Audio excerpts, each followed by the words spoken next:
5:45 on January 14th, 1945. The valley floor beneath the village of Rittershoffen was buried under 3 feet of snow. Sergeant Thomas Ghost Miller lay motionless in the shattered bell tower of a 12th-century church, his breath misting faintly against the frozen stone. He was 26 years old, but his eyes held the 1,000-yard stare of a man who had been hunting across Europe since the landings in Sicily. In his hands, he held a modified M1903A 4 Springfield sniper rifle. It weighed nearly 9 pounds with the Unertel 8X scope mounted. He had wrapped the barrel in white linen strips, torn from a bedsheet found in the ruin below, breaking up the weapon's outline against the whitewashed winter landscape. His hands were wrapped in fingerless wool gloves, the skin cracked and bleeding from exposure. The temperature had dropped to 10 degrees below zero overnight. The bolt action of the rifle was stiff with cold oil, but Miller had cycled it every hour to keep it from freezing shut. He was alone. The rest of the 315th Infantry Regiment had pulled back across the Hatton Line 6 hours ago. Their retreat had been chaotic, harassed by the vanguard of the 21st Panzer Division. Miller had volunteered to stay behind as the rear guard. His orders were simple: delay the German advance. Buy time for the engineers to blow the bridge at the Selzbach Creek, 2 miles to his rear. If the Germans crossed that bridge before noon, the entire American withdrawal would turn into a massacre. German intelligence knew the Americans were pulling back. What they didn't know was that a single optic was watching the only road capable of supporting heavy armor. Miller adjusted his scope. The optics were cold but clear. Through the glass, he scanned the tree line 800 yards to the north. The forest was dense, dark, and silent. But Miller knew they were there. He could feel the vibration in the stone floor before he heard the sound. The deep, guttural rumble of Maybach engines. Armor. At 6:15, the fog began to lift, just enough to reveal the threat. It wasn't just a patrol. It was the lead element of an entire Panzer Grenadier battalion. Miller counted 3 SD, KFZ, 251 half-tracks pushing through the snow, followed by 2 distinct shapes that made his blood run cold. Panther tanks. Behind the armor, a sea of field gray infantry moved in loose formation, confident that the village ahead was abandoned. There were at least 200 infantrymen visible in the first wave alone. Behind them, Miller knew, was the rest of the division.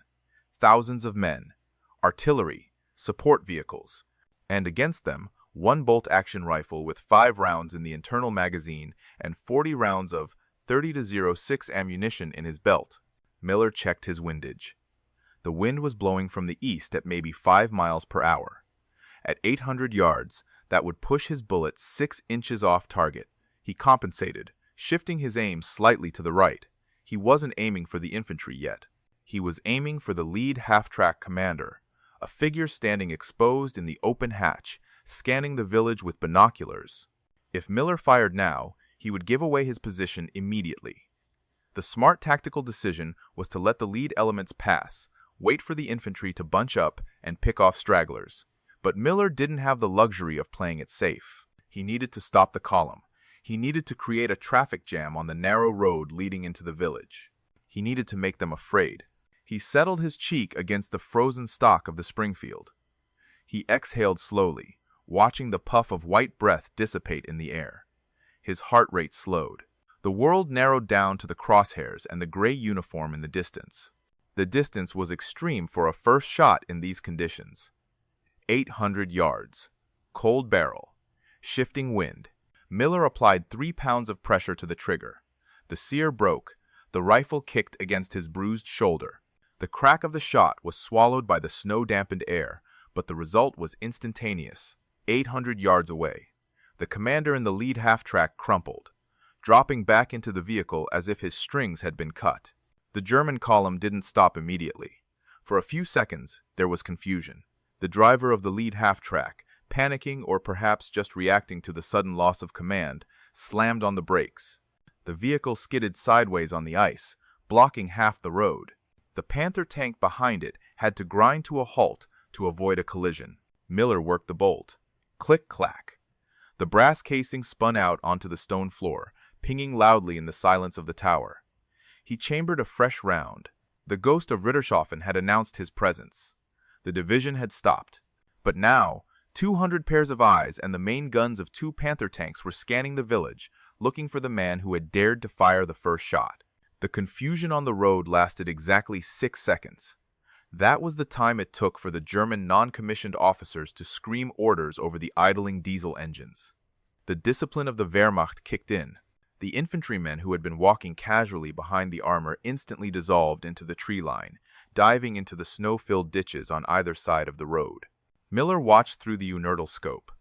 He didn't work the bolt immediately after his second shot preparation. He held perfectly still. The echo of his first shot had bounced off the valley walls, creating a confusing acoustic signature. The Germans knew the shot came from the village, but they didn't know if it was the church, the town hall, or one of the dozen farmhouse ruins lining the main street. At 800 yards, the crack of the bullet passing the sound barrier arrived before the thump of the muzzle report. This sonic delay was Miller's ally. Down on the road, the Panther tank commander buttoned up his hatch. The turret of the lead tank began to rotate, the long 75mm KWK-42 barrel scanning the horizon like a predator's eye. Miller knew that gun. High velocity, incredibly accurate. If they spotted his muzzle flash in the dark interior of the bell tower, a single high explosive, high shell would vaporize him and bring the whole structure down. But Miller wasn't done. He had created a roadblock, but he hadn't created chaos yet. He shifted his aim. The infantry were scrambling to set up a base of fire. He ignored the riflemen. He was looking for the antennas. There, a radio operator was sprinting toward the cover of the disabled half-track, a heavy torn, Fu D2 field radio strapped to his back. If that man made a call, he could coordinate mortar fire onto the village within minutes. Miller tracked the running figure. The target was moving laterally, slipping on the ice. Leading a moving target at this range was a gamble, even for a master sniper. But Miller knew the terrain. There was a patch of deep snow just before the half-track. The runner would have to slow down to wade through it. Miller waited. 1 heartbeat. 2. The radio operator hit the drift and slowed, lifting his knees high. Now. Miller squeezed. The Springfield bucked. 1 second later, the radio operator spun violently and collapsed face first into the snow, the radio set smashed by his own weight. The call for mortar support died with him. This time, the Germans reacted with fury. They stopped trying to pinpoint the shooter and decided to suppress the entire village edge. 2 MG-42 machine guns opened up from the tree line. The sound was unmistakable, a terrifying rip, like canvas being torn in half. 1,200 rounds per minute. Bullets hammered the stone facade of the church. They shredded the wood of the nearby barns. Tracers zipped through the fog, searching for a target. Miller ducked below the stone sill of the bell tower window. Stone chips rained down on his helmet. The air filled with the smell of pulverized rock and cordite. He checked his watch. 6:22. He had bought 7 minutes. It wasn't enough. The engineers needed hours. Below him, the Panther tank had finished its scan. Frustrated by the lack of a visible target and the suppression of their infantry, the tank commander decided to clear the most obvious vantage point. The turret stopped rotating. The 75mm muzzle aligned perfectly with the church steeple. Miller felt it before he saw it. The instinct that kept him alive through Sicily and Normandy screamed at him, "Move." He grabbed the Springfield and rolled away from the window, pressing himself flat against the cold stone floor on the far side of the tower. Boom. The shell impacted the front face of the tower, 3 feet below the window ledge. The explosion was deafening. The entire bell tower lurched violently to the right. Dust, ancient mortar, and snow blasted into the small room. The shockwave slammed Miller against the back wall, knocking the wind out of him. His ears rang with a high-pitched whine that drowned out the MG-42 fire. For a moment, he lay there, stunned, tasting blood and dust. The floor was tilted at a precarious angle. The front wall of the tower was gone, replaced by a jagged hole looking out over the valley. To the Germans down on the road, the church tower was a smoking ruin. No human being could have survived a direct hit from a 75mm HE shell. The MG-42S ceased fire. The infantry began to stand up, preparing to advance again. They thought the sniper was dead. They thought the road was clear. Miller shook his head, trying to clear the cobwebs. He checked the Springfield. The scope mount was battered, but the glass was intact. He cycled the bolt. ejecting the spent casing and loading a fresh round. He crawled through the debris, not to the destroyed front window, but to a small arrow slit on the side of the tower that faced an oblique angle to the road. He wasn't dead, and he still had 3 rounds in the magazine. Through the arrow slit, he saw an officer waving his arm, ordering the men forward to clear the obstacle. The officer was confident. He was standing still. Miller wiped the blood from his nose with his freezing glove. He rested the barrel on a pile of rubble. "Mistake," he whispered, his voice raspy from the dust. He lined up the crosshairs. At 6:25, the impossible happened. Just as the German infantry began to rise from the ditches, believing the threat had been vaporized, the Oberleutnant's head snapped back violently. The crack of the Springfield arrived a split second later, echoing off the valley walls like a whip crack. The officer collapsed into the snow, dead before he hit the ground. For the German soldiers, this was worse than an ambush. It was witchcraft. They had just watched a 75mm high-explosive shell gut the bell tower. They had seen the stone disintegrate. Logic dictated that the sniper was dead, but the sniper had just killed their commander. Panic, usually suppressed by the iron discipline of the SS and Wehrmacht, began to ripple through the ranks. "Ist noch da." "He is still there," someone screamed. The infantry didn't advance. They retreated, scrambling backward into the frozen mud of the ditches, pressing themselves into the snow until they were invisible. The forward momentum of the entire division had been halted by a single bullet. In the shattered remains of the tower, Miller didn't wait to admire his handiwork. He knew exactly what would happen next. The tank commander wouldn't fire a single shell this time. He would level the entire structure. Miller scrambled backward, his boots crunching on broken glass and slate. He grabbed his canvas kit bag. He didn't take the stairs, they were likely compromised and would take too long. Instead, he kicked a coil of heavy rope he had pre-staged near the back window. He hooked his arm through the sling of the Springfield, ensuring the scope was protected against his chest, and vaulted over the sill. He slid down the rough stone wall, the rope burning through his wool gloves. He hit the ground, running at 6:27. Above him, the world exploded. The Panther tank had opened up with its coaxial MG-34 machine gun and the main cannon simultaneously. 3 HE shells slammed into the church steeple in rapid succession. The stone tower, already weakened, groaned and collapsed inward, sending a massive plume of dust and debris into the sky. Miller was already gone. He sprinted through the graveyard behind the church, using the headstones for cover. He moved low and fast, a ghost in white linen, heading toward his secondary position, the basement of the village bakery, 150 yards to the east.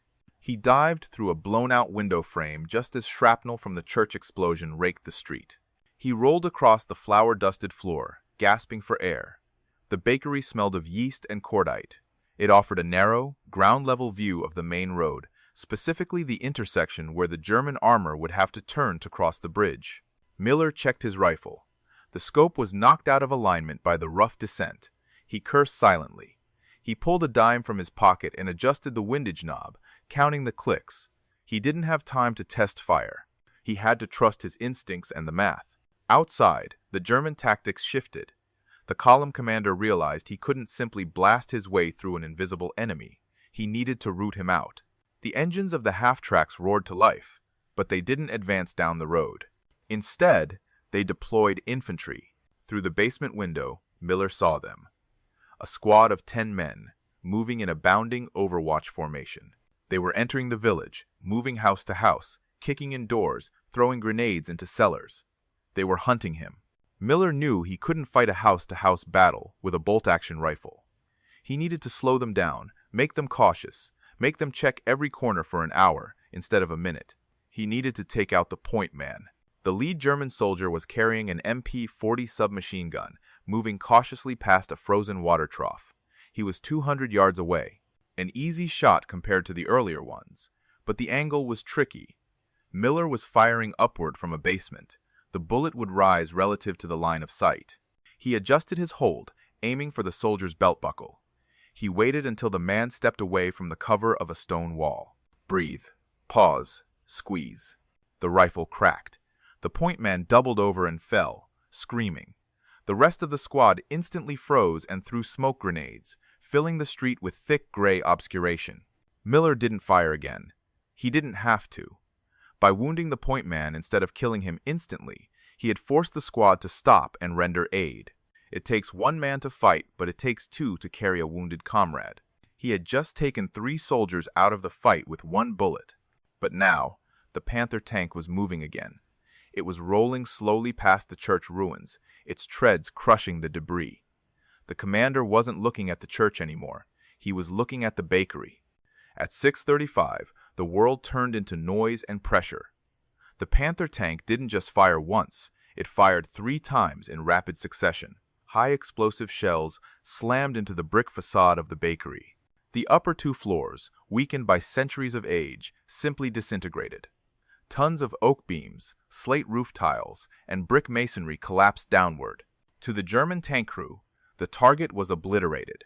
A cloud of flour, dust, and smoke billowed out into the freezing morning air, creating a whiteout that was even denser than the fog. The tank commander, confident that no organism larger than a rat could have survived the collapse, signaled his driver to advance. The tracks ground forward, crushing the debris of the storefront. But Miller wasn't in the bakery proper. He was in the root cellar, beneath a vaulted brick ceiling designed to hold wine casks and sacks of grain. The ceiling had held, though the shockwave had shattered every glass jar on the shelves, covering the floor in a slick mixture of pickled beets and broken glass. Miller lay in the corner, covered in gray dust, blood trickling from both ears now. His vision was blurred, double. He forced himself to blink, to clear the grit from his eyes. He checked the Springfield. The action was jammed with debris. He pulled out a toothbrush from his kit, a sniper's most vital tool after the rifle itself, and frantically scrubbed the bolt face and locking lugs. He cycled the action. It closed, gritty but functional. Above him, he heard the heavy tread of jackboots crunching on the ruins. The German infantry were moving in to confirm the kill.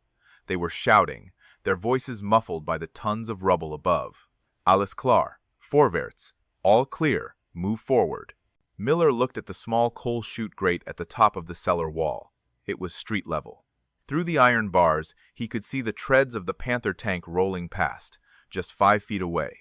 The ground shook so violently that his teeth rattled. The tank passed. Following it were the boots of the infantry squad, walking casually, weapons lowered. They thought the battle for the bakery was over. Miller stood up on a crate of potatoes to reach the grate. The angle was terrible. He was looking at their ankles and calves. But 20 yards back, a second squad was moving in to secure the intersection. They were fully exposed. He didn't fire at the men closest to him. The muzzle blast would deafen him in the confined space and alert them instantly. He waited for the tank to move further down the street, its engine noise masking his presence. He aimed through the coal chute bars. His target was a machine gunner carrying an MG-42 on his shoulder, walking in the second group. Range, 40 yards. Crack. The shot from the cellar was almost silent to the Germans outside, muffled by the earth and the roaring tank engine, but the effect was undeniable. The machine gunner dropped as if he'd been hit by a sledgehammer. The squad froze. They looked around wildly. There was no muzzle flash from the church. No flash from the bakery ruins. Just a man dead on the ground. Scharfschütze. Sniper. The cry went up again, panic edging into the voices. Miller worked the bolt. He shifted his aim. The squad leader was trying to pull the dead gunner behind a wall. Miller fired. The bullet passed through the grate, threaded the gap between 2 tank treads of a destroyed jeep, and struck the squad leader in the thigh. The femoral artery was severed. He collapsed, blood spraying black against the white snow. The German advance halted for the 3rd time. The Panther tank stopped. The commander popped the hatch, furious, trying to understand where the fire was coming from. He looked back at the bakery ruins. It was a pile of rubble. Impossible. Miller dropped down from the crate. He couldn't stay here. The coal chute had given away his position. Smoke would be drifting out of it. He moved to the back of the cellar, where an ancient drainage pipe led toward the frozen creek. It was tight, rat-infested, and smelled of sewage. "Time to move," he whispered. He squeezed into the dark tunnel just as a grenade dropped through the coal chute behind him. Boom. The root cellar filled with shrapnel and fire.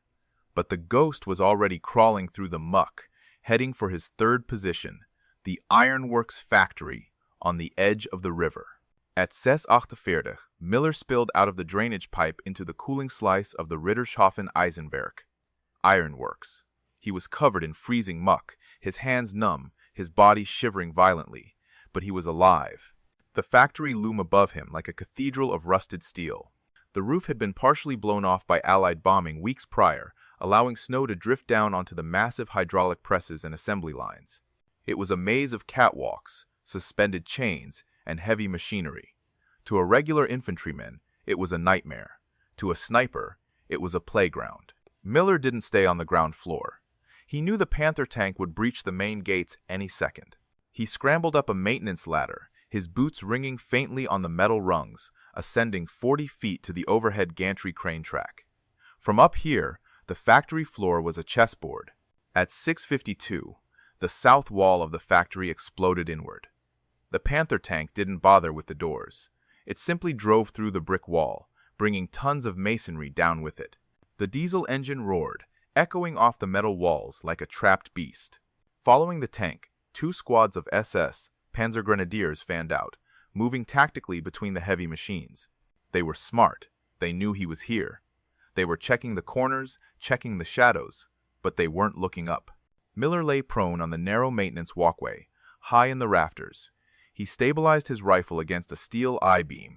Through the scope, he watched the Panther tank prowl the center aisle. The commander was buttoned up inside, viewing the world through armored periscopes. Miller analyzed the tank's weakness. The Panther was a formidable predator on open ground, but in here, it was clumsy.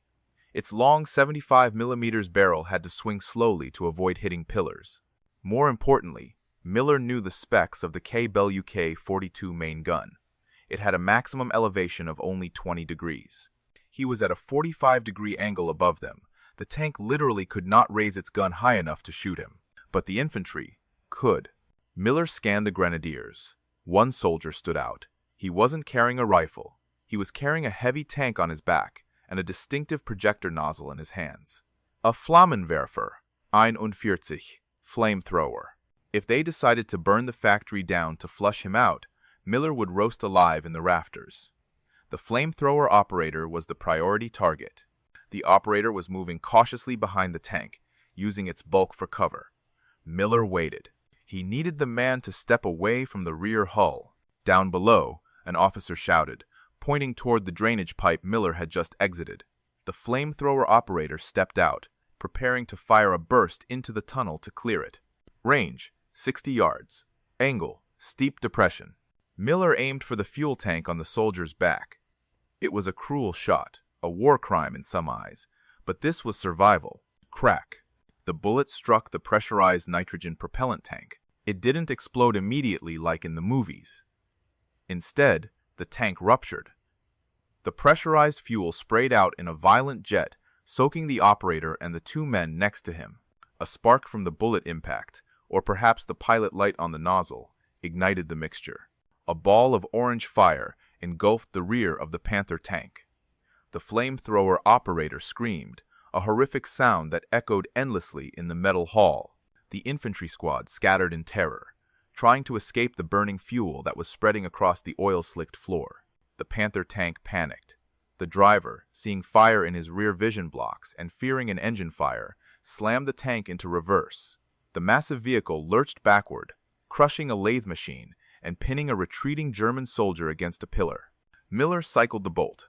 The chaos was absolute. The echoes of the screaming, the roaring engine, and the fire made it impossible for the Germans to locate the shot. "Keep them moving," Miller gritted his teeth. He shifted his aim to the tank's turret. He couldn't penetrate the armor, but he could blind the beast. He aimed at the primary gunner's sight, a small glass aperture next to the main gun. Bang! The glass shattered.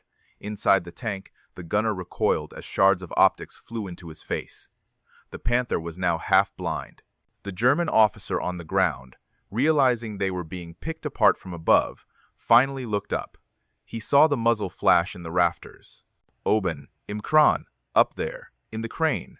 20 MP-40S and Kar 9 8KS raised toward the ceiling. Bullets began to ping and spark against the steel walkway around Miller. He couldn't stay. He rolled to his right, dropping a smoke grenade onto the factory floor to confuse them further. He ran along the gantry track, heading toward the roof access ladder. He had neutralized their heavy weapon, blinded their tank, and turned their own formation into a chaotic mess. But now, he had nowhere left to hide in the village. It was time to take the high ground. The spoil tip, a massive artificial hill of slag and mining waste overlooking the entire valley, was his final stand. At 7:05, Sergeant Miller reached the base of the Schwarzer Berg, Black Mountain, a massive, 200-foot-high spoil tip created by decades of mining waste dumping. It stood like a dark, jagged pyramid against the white landscape, dominating the valley floor. It was the highest point in Rittershoffen, offering a direct line of sight to the Selzbach Bridge, 2 miles away. It was also a trap.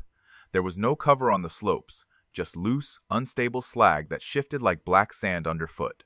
Once he went up, there was no coming down. Miller didn't hesitate. He began the ascent. The climb was agony. His lungs, burned by cold air and exhaustion, felt like they were filled with broken glass. Every step forward resulted in sliding half a step back as the loose shale gave way. The sharp rocks sliced through his frozen gloves and trousers, cutting his knees and palms. Behind him, at the ironworks, the German pursuit had stalled. The Hauptsturmführer in charge of the advance column stared up at the Black Hill. He was furious. He had lost an officer, a radio operator, a flamethrower team, and his lead tank was damaged all to one man. Now, that man was digging in on a piece of high ground that would require a battalion-sized assault to clear. Sending infantry up that unstable slope against a marksman of this caliber would be a meat grinder. The German commander checked his watch. 7:15. He was already an hour behind schedule. The Americans were blowing bridges. He couldn't afford a siege. He grabbed the handset from the radio operator of the second command vehicle. He didn't call for artillery. The angle was too steep for mortars, and his heavy guns were still miles back in the traffic jam Miller had created. Instead, he switched to the Luftwaffe frequency. Anforderung Luftunterstützung. Zielkoordinaten. Requesting air support. Target coordinates. Up on the summit, Miller clawed his way over the final ridge. The wind-up here was ferocious, cutting through his field jacket like a knife. But the view was absolute. He could see everything. The burning ironworks, the stalled column stretching back for a mile, and in the distance, the tiny figures of American engineers working frantically on the bridge. He crawled into a small depression at the very peak of the slag heap, likely an old crater from a previous bombing raid. It wasn't much, but it offered defilade from the ground below. He set up the Springfield. His hands were shaking so badly he had to jam them into his armpits to warm them up before he could manipulate the scope. He had 14 rounds of ammunition left, no water, no food, and he was now the most visible target in the valley. Through the scope, he watched the German commander by the half-track. The officer wasn't taking cover anymore. He was standing in the open, looking up at the hill with binoculars, a radio handset in his hand. He wasn't ordering his men to attack. He was waiting. Miller knew that look. He'd seen it in Normandy. It was the look of a man who had delegated the killing to something much larger than himself. At 7:22, the sound began. It wasn't the rumble of tanks. It was a high-pitched drone, rising and falling, coming from the east. It was a sound every soldier on the Western Front had learned to fear. Junkers u Otioshu, Stukas. The Luftwaffe presence in 1945 was thin, but the Germans had scraped together a few ground attack squadrons for this offensive, and now they were being diverted from strategic targets to deal with a single sniper on a pile of mining waste. Miller looked at the sky. He saw them. 2 dark specks dropping out of the cloud layer, their gull wings unmistakable. They weren't carrying sirens anymore. The trumpets of Jericho had been removed late in the war to improve aerodynamics, but they were carrying 500-pound bombs. He looked back at the bridge. The engineers were still working. They needed more time. Miller chambered around. He couldn't fight a plane with a rifle, but he could make sure the German forward air controller, FAC, on the ground, couldn't guide them in. "Come on," Miller whispered, his lips cracked and bleeding. "Let's finish this." At 7:24, the drone of the Jumo 211 engines became a physical vibration in the loose shale of the Black Mountain. Sergeant Miller lay flat in his shallow crater, pressing his body into the freezing slag. Above him, the two Ju-87 Stukas began their orbit. They looked like predatory birds, their inverted gull wings casting fleeting shadows over the valley floor. The German commander on the ground knew he had to be precise. The spoil tip was a chaotic mountain of black rock. From the air, against the gray winter sky and the white snow, it would be difficult for the pilots to distinguish the sniper's foxhole from 1,000 other shadows. He needed to mark the target. Miller watched through his scope. The Hauptsturmführer handed the radio to his subordinate and pulled a Leuchtpistole Tuchführer, FLAR pistol, from his holster. He wasn't going to just talk the pilots in. He was going to fire a red smoke flare directly onto the summit.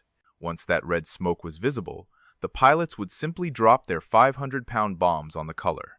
Miller had less than 10 seconds.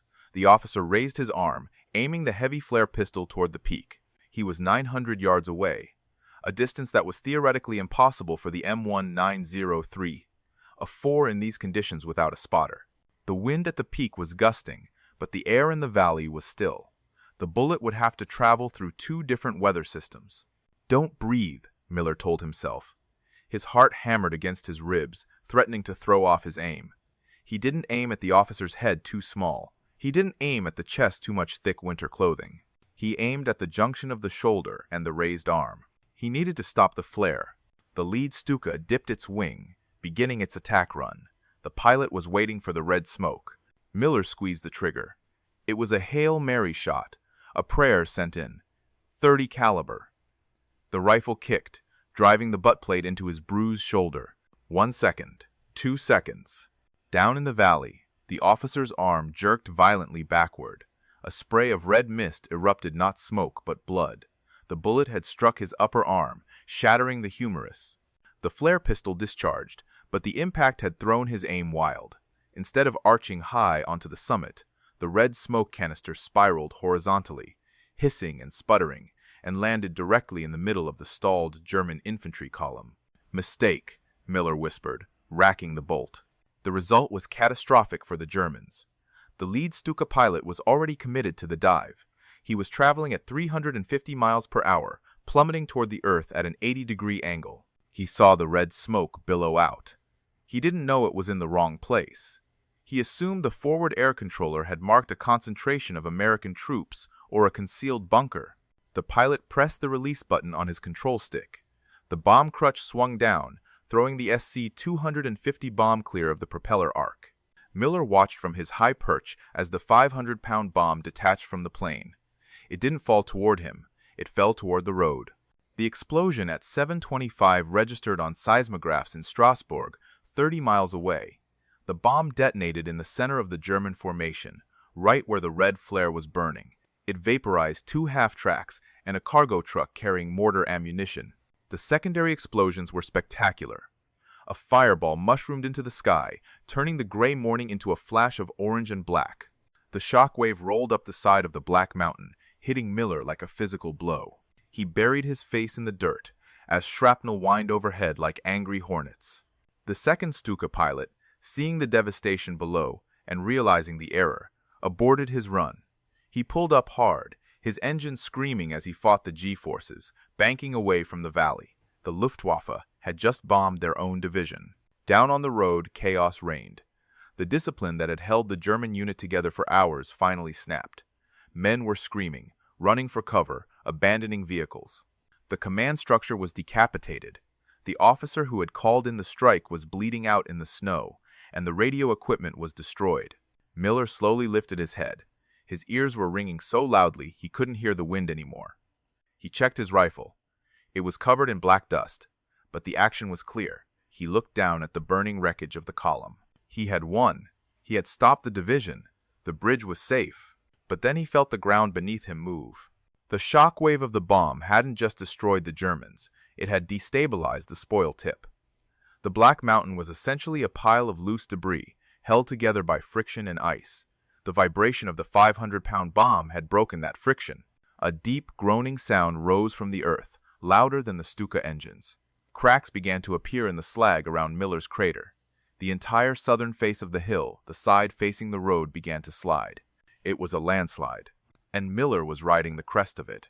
At 7:26, Sergeant Miller ceased to be a sniper and became a passenger in a geological event. The southern face of the Black Mountain didn't just slide, it liquefied. Thousands of tons of shale, coal slag, and freezing mud, destabilized by the 500-pound bomb's concussion, cascaded downward like a black river. Miller didn't scream. He instinctively curled into a fetal position, wrapping his arms around the receiver of his Springfield. He was tumbling blindly through a cloud of choking black dust. Sharp rocks battered his helmet, his back, his legs. He felt his left knee twist violently as it caught on a buried timber. The world was a roar of grinding stone and darkness. The slide lasted only 20 seconds, but it carried him 150 feet down the slope, depositing him near the edge of the frozen tailings pond at the mountain's base. He landed half buried in the debris, face down. For a full minute, there was silence.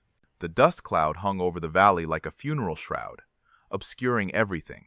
At 7:28, Miller gasped. The intake of air filled his lungs with coal dust, triggering a coughing fit that felt like it was tearing his chest apart. He spat out black phlegm and tried to move. His body screamed in protest. His left leg was numb, a bad sign. His face was lacerated by shale. But he was alive. He pulled his arms free from the pile.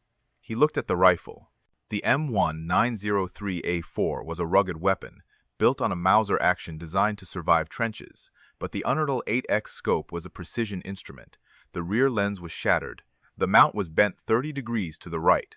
The optic that had held an entire division at bay was now dead weight. Miller cursed silently. He reached into his pocket, pulled out a multi-tool, and with shaking, bleeding hands, he unscrewed the scope mounts. He tossed the broken optic into the snow. Now he was down to the rifle's iron sight's simple metal posts. His effective range had just dropped from 800 yards to 300. Out on the road, the Germans were beginning to recover from the shock. The bomb had gutted the center of their column, but the rear guard and the vanguard were still intact. The surviving officers were screaming orders, trying to re-establish a chain of command. They assumed the sniper was buried under the landslide. No one could have survived that. Vorwärts, zur Brücke, forward, to the bridge. The engines of the surviving vehicles roared to life. They weren't hunting him anymore. They were ignoring him, pushing past the destruction to reach the objective. The Selzbach Bridge was only a mile away now. Miller dragged himself out of the debris. He couldn't climb back up. He couldn't stay here. He looked toward the river. The Selzbach Creek ran parallel to the road, hidden by a line of frozen willow trees. It was the only way to get ahead of the column. He tried to stand. His left knee buckled. He gritted his teeth, forcing the leg to take weight. He limped toward the creek, moving fast, using the lingering dust cloud for concealment. He reached the frozen riverbank at 7:35. The ice was thin near the edge. He slid down the embankment, disappearing into the reeds. He was now flanking the German column, moving parallel to them. He could hear the tanks grinding along the road 50 yards to his left. He was racing them, a foot race between a crippled man and a panzer division. He needed to find a choke point, a place where he could use iron sights to stop a tank. He saw it 400 yards ahead. The road narrowed to pass under an old stone railway arch. It was a bottleneck. If a tank died there, the road would be blocked for hours. But to make that shot, Miller would have to get within 100 yards. He checked his ammunition. 11 rounds. He began to run. It wasn't the tactical movement of a sniper anymore. It was the desperate, stumbling run of a man who knew he was about to die. He slipped on the ice, fell, scrambled up, and kept running. His breath came in ragged sobs. The lead Panther tank was picking up speed. It was racing toward the railway arch. Miller pushed himself harder. He had to get there first. He reached a cluster of rocks overlooking the arch at 7:42. He collapsed behind a boulder, his chest heaving. The tank was closing in. 200 yards. 150 yards. Miller rested the iron sights on the rock. The sight picture was crude compared to the scope. He couldn't aim for the vision slits anymore. They were too small. He couldn't aim for the optics. He looked at the tank commander, who was rightfully buttoned up inside. Where was the weakness? Then he saw it. The tank was moving fast, kicking up snow. On the rear deck, strapped to the engine vents to keep them from freezing, was a rack of jerry cans. Extra fuel. It was a desperate target. High explosive rounds wouldn't ignite diesel easily, but Miller had one round of armor-piercing incendiary, API, left in his belt, a special round he'd saved for emergencies. He fumbled with the bolt, ejecting the standard ball ammunition and loading the black-tipped API cartridge. The tank entered the shadow of the railway arch. "Last chance," Miller whispered. He aligned the front sight post with the fuel rack on the rear deck. The tank was moving away from him now, exposing its rear. Range: 80 yards. He squeezed the trigger. At 7:43, physics and chemistry collided on the rear deck of the Panther tank. The black-tipped armor-piercing incendiary, API, bullet struck the center jerry can of diesel at 2,800 feet per second. It didn't just puncture the metal. The incendiary core ignited upon impact, creating a flash temperature of 3,000 degrees Fahrenheit. The result wasn't a Hollywood explosion, but something far more insidious. The diesel didn't detonate, it splashed. A wave of liquid fire cascaded down the engine deck, sucking into the air intake vents of the Maybach HL 230 engine. The massive V12 engine, starving for oxygen, gulped in the flames instead. Inside the tank, the engine compartment turned into a blast furnace. The automatic fire suppression system triggered, but it was overwhelmed by the burning fuel leaking from the deck above. The engine seized violently. The 45-ton beast lurched to the left, its tracks locking up. It slid sideways on the ice, slamming into the stone pillar of the railway arch with a sound like a thunderclap. The gun barrel crunched against the masonry. The tank stopped dead, wedged perfectly at a 45-degree angle beneath the arch. Miller lowered his rifle. "Blocked," he wheezed. He had done it. The wreckage of the burning Panther effectively plugged the only artery capable of supporting heavy armor. The 21st Panzer Division was bottled up, but the victory was short-lived. The tank wasn't dead, it was just immobile, and the crew was very much alive. The turret hatches flew open. Thick black smoke billowed out, followed by the tank commander and his gunner, coughing and scrambling for air. The driver and radio operator bailed out of the side hatches. 5 men, furious, adrenaline pumped, and armed with MP-40 submachine guns and Walther P-38 pistols. They saw Miller immediately. He was less than 80 yards away, crouching behind a boulder, his silhouette distinct against the snow. There was no need for optics now. There was no need for strategy. This was personal. Da ist er, tötet ihn. There he is. Kill him. The tank commander raised his MP-40 and sprayed a burst of 9mm rounds toward Miller's position.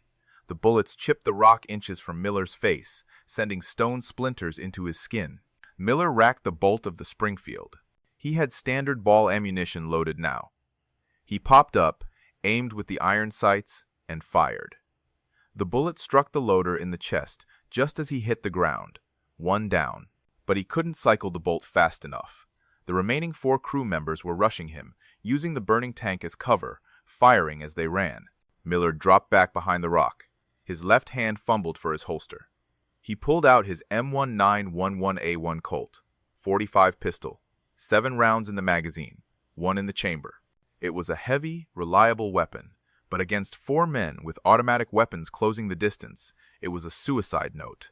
To make matters worse, the sound of the firefight had drawn the vanguard of the infantry. From the tree line 200 yards back, Miller saw them emerging, dozens of gray shapes moving through the smoke of the burning tank. The entire division was catching up. He was flanked, outgunned, and cornered against the frozen river. Miller checked the Colt. He looked at the rushing tank crew. They were 40 yards away. 30 yards. He didn't feel fear anymore. He felt a strange, cold clarity. He had bought the engineers 2 hours. He had destroyed a command structure. He had blocked the road. The math balanced out. He stood up. He didn't fire wildly. He extended his arm, locking his elbow, assuming the classic duelist stance he'd learned at Fort Benning. Bang! The tank commander, leading the charge, took a .45 slug to the shoulder. The impact spun him around, dropping him to the ice. Bang! Bang! Miller double-tapped the radio operator. The man collapsed. But the driver was too close. He was 10 yards away, screaming, his MP-40 raised. Miller swung the heavy pistol toward him, but the German fired first.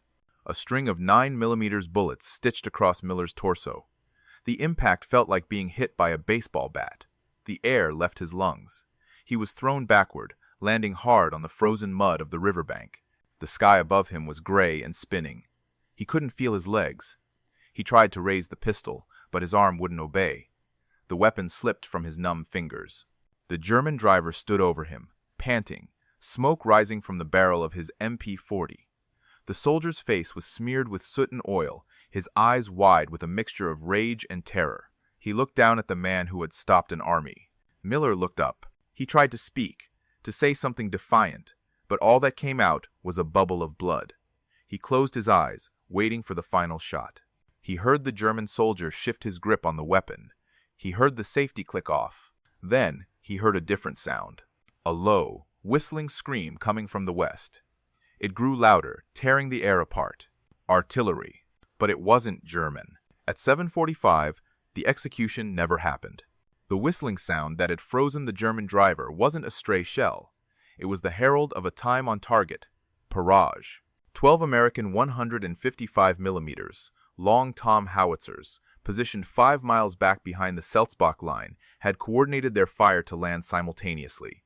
The first shell didn't hit Miller. It slammed into the frozen riverbed 20 yards downstream. The explosion shattered the ice, sending a geyser of freezing water and black mud 50 feet into the air. The shockwave knocked the German driver off his feet just as he pulled the trigger. His burst of fire went wide, tearing harmlessly into the sky. Before the German could recover, the tree line to the west erupted. It wasn't just artillery. It was the distinct, mechanical clanking of American steel. 2 M4 Sherman tanks from the 14th Armored Division crashed through the willow trees, their 75 mm guns leveled. They hadn't abandoned the rear guard. They had circled back. The lead Sherman didn't hesitate. Its coaxial, 30 caliber machine gun roared. The German driver, caught in the open between a burning Panther and the American cavalry, was cut down instantly. The remaining German infantry, already shaken by the friendly firebombing and the loss of their command structure, finally broke. The sight of fresh American armor, combined with the precision artillery falling among their ranks, was the breaking point. They retreated, leaving their dead and their burning machines on the road to Rittershoffen. Miller didn't see the retreat. He was lying on his back, staring up at the gray sky, his vision tunneling. The cold was replacing the pain. He felt a vibration in the ground, heavy boots running toward him. Corpsman! Up here! I got a live one!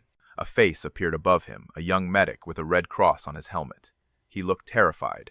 He was looking at Miller's wounds, at the blood soaking the snow. "Hang on, Sarge!" the medic shouted, his voice sounding like it was coming from underwater. "We got you. You're going home." Miller tried to gesture toward the railway arch, toward the burning tank blocking the road. "The block," he whispered. The medic looked over his shoulder at the wreckage of the Panther, wedged tight under the arch, burning fiercely. He looked back at Miller with awe in his eyes. "Yeah, buddy. It's blocked. Nothing is getting through there for a week. You stopped them. You stopped the whole damn army." Sergeant Thomas Ghost Miller lost consciousness at 7:52. He woke up 3 days later in a field hospital in Nancy, France. The doctors told him he had taken 3 9mm rounds to the chest and abdomen, but the freezing cold had actually saved him. It had constricted his blood vessels, slowing the bleeding just enough for the surgeons to operate. The after-action report of the 315th Infantry Regiment was succinct. It stated that rear guard elements delayed the enemy advance for 2 hours, allowing combat engineers to successfully demolish the Selzbach Bridge. It noted the destruction of 1 Panther tank, 2 half-tracks, and significant disruption to enemy communications. It didn't mention the coal chute. It didn't mention the flamethrower in the rafters.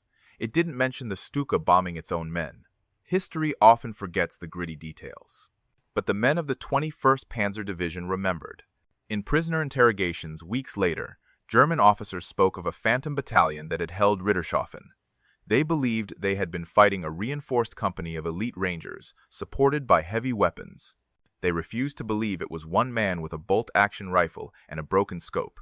Miller never corrected them. He returned to duty in March 1945, minus 2 toes from frostbite and with a permanent limp. He never sought a medal. He never wrote a book.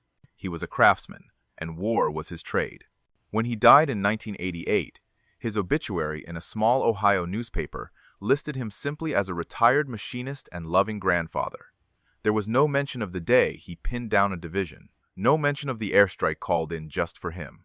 But on quiet winter mornings, when the fog hangs low in the valleys of Alsace, the locals still tell the story of the ghost who stood on the Black Mountain and stared down the Blitzkrieg, and he didn't blink. If this story of Thomas Miller kept you on the edge of your seat, hit that like button. It helps these forgotten heroes get the recognition they deserve. And if you want to hear about the time a single cook on a submarine took down a Japanese destroyer with a potato, yes, a potato, make sure you're subscribed and have notifications turned on. The history books might forget them, but we won't. See you in the next foxhole.